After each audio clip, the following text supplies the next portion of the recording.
What if the easiest path is the one that leads to lasting success?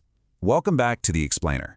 Today, we're diving deep into the third law of behavior change, make it easy. Or, as I like to call it, the path of least resistance. Look, we're all kind of conditioned to believe that grueling, earth-shattering hard work is the absolute only way to get anywhere, right? But honestly, what if our underlying biological drive is just to be a little lazy? And what if acknowledging that is actually a brilliant, highly intelligent strategy? Part 1. The effort illusion. Motion versus action. So a huge reason we get stuck is that we completely fall for the effort illusion. We mix up being in motion with actually taking action. Motion is like outlining 20 ideas for an article. Sure, it feels super productive and hey, it's 100% safe from failure. But action?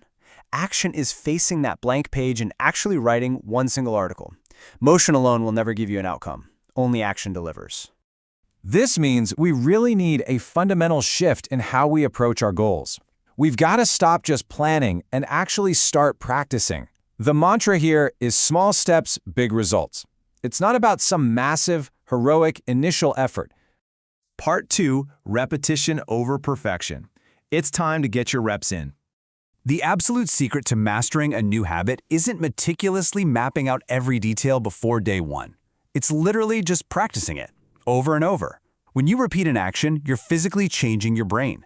Cell-to-cell signaling gets better, and neural connections tighten up. It's Hebb's law. Neurons that fire together, wire together. Eventually, you cross the threshold where your non-conscious mind just totally takes the wheel. And this perfectly answers that classic question we always hear. How long does it take to form a habit?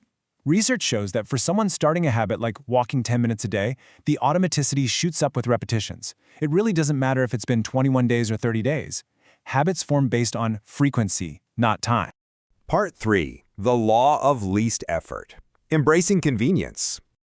This idea of simplifying things perfectly aligns with our evolutionary biology. Our brains are hardwired to conserve energy, which means we naturally gravitate toward whatever option takes the least work.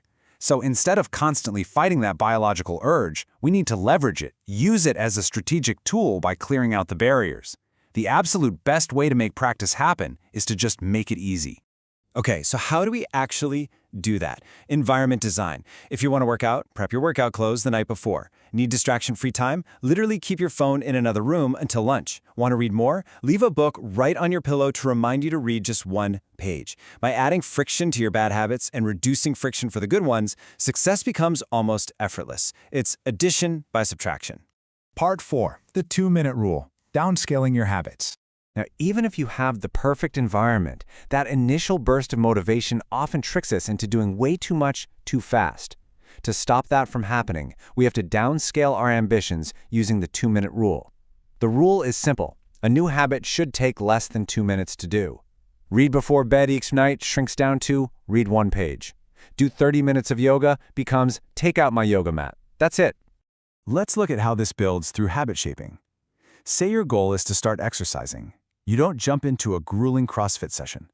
Phase 1 is simply changing into your workout clothes. That takes what? Less than 2 minutes? By focusing solely on those first 2 minutes, you master the decisive moment of simply starting. Remember, a habit has to be established before it can be improved. Part 5. Making success inevitable. Locking in future behavior. Once you've finally mastered the art of just showing up, the final piece of the puzzle is using commitment devices to stay on track for the long haul. The ultimate goal of environment design is to shift good habits from a daily, exhausting drain on your willpower into a total inevitability. You want to build a world around you where it's actually harder to do the wrong thing than it is to do the right thing. Think about your average day. It's made up of these tiny, decisive moments, like walking into a restaurant and deciding what to order right off the bat. These moments are forks in the road. They constantly stack up throughout the day, narrowing down your future options and ultimately setting the trajectory for whether you end up having a great day or a terrible one. Keep this analogy in your back pocket. Building a habit is exactly like holding a garden hose that's bent in the middle. If you want more water, you could crank up the valve and force it, which takes a ton of effort and tension. Or you could just unbend the hose. Success is built through simplicity. It is always, always more effective to remove the friction than to try and pump more motivation into your life. So the big takeaway from today's explainer? It's a massive paradigm shift. We have to stop relying on high-friction discipline. True mastery doesn't live on the path of most resistance, it lives on the path of least resistance. Because ultimately, extraordinary results come from making small, positive actions so easy that they become impossible to avoid.